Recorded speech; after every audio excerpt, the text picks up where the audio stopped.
सत्याची जाण हीच आमची शान या तत्वावर चालणाऱ्या जियाविरत इंटरनेट न्यूजमध्ये मी संदीप सामंत आपले स्वागत करतो।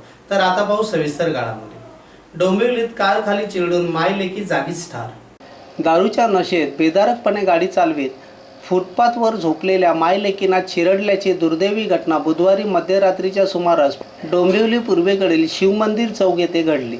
या घटनेत मायलेकींचा जागीच मृत्यू झाला असून फरार झालेल्या वाहन चालकास अवघ्या 2 तासात रामनगर पोलिसांनी अटक केली।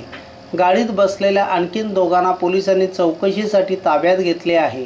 या थरारक घटनेमुळे शहरात खळबळ माजली आहे। सपना ज्वेलर्स दुकानाबाहेरील CCTV कॅमेऱ्यात ही घटना कैद झाली आहे। इक्बाल निजाम शेख वय वर्ष 24 असे अटक केलेल्या वाहन चालकाचे नाव असून तो पश्चिमेकडील मोठागाव ठाकुर्ली येथील चंद्रकांत स्मृती चाळीत राहतो। बुधवारी रात्री दारू पिऊन इक्बाल हा MH05 3339 क्रमांकाची सफेद रंगाची इनोवा गाडी चालवित होता। मध्यरात्रीची वेळ असल्याने शहरात वर्दळ नसल्याचा फायदा घेत त्याने भरधाव वेगाने गाडी चालविण्यास सुरुवात केली। पूर्वेकडील शिवमंदिर चौकात आल्यावर स्कोडा गाडी क्रमांक MH04 9930 या गाडीला समोरून जोरदार धडक दिली।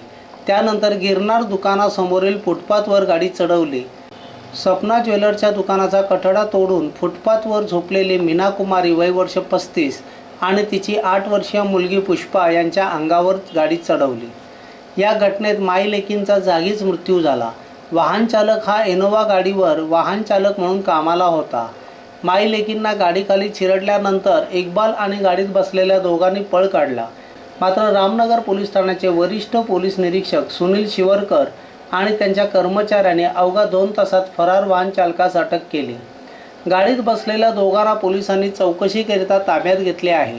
स्कोडा गाडी चालक जस्टिन जोश वय वर्ष 38 यांनी पोलीस ठाण्यात तक्रार दाखल केल्यानंतर पोलिसांनी इक्बालच्या विरोधात 304 कलमान्वये गुन्हा दाखल करून त्याला बेड्या ठोकल्या।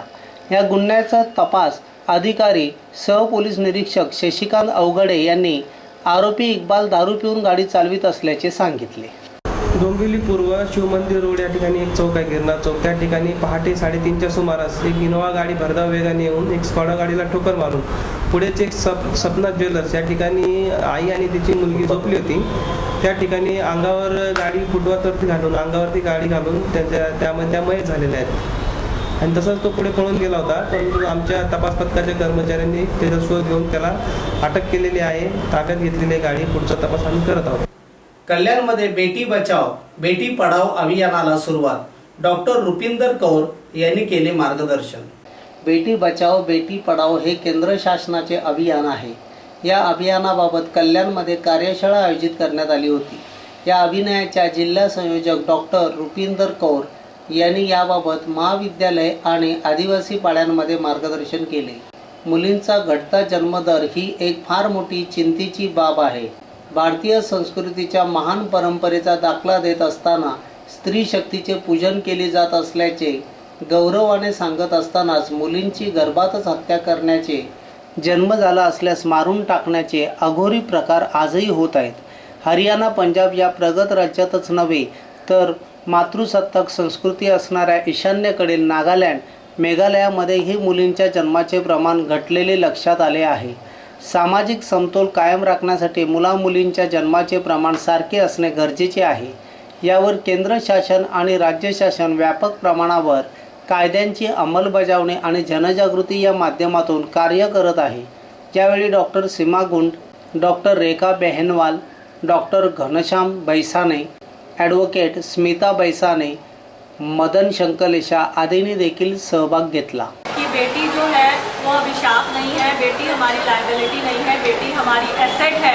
इस तरीके के जन जागरण कार्यक्रम हम लोग अभी आने वाले गणपति या नवरात्रि उत्सव और कुछ बच्चों को कंपटीशन के माध्यम से या हम उनको रंगोली के माध्यम से एक मैसेज कन्वे करना चाहते हैं। आने वाले टाइम में जो जन जागृति रैली है हम लोग वो भी निकालने वाले हैं कि बेटी बचाओ बेटी पढ़ाओ ये एक अभियान नहीं है, सिर्फ एक अभियान नहीं है, ये हमारे पश्चाताप की लड़ाई है, हमारे घर की लड़ाई है, जिसको हम लोग नरेंद्र मोदी जी ने जिसका एक सपना देखा है कि एक भारत जो है श्रेष्ठ भारत बने।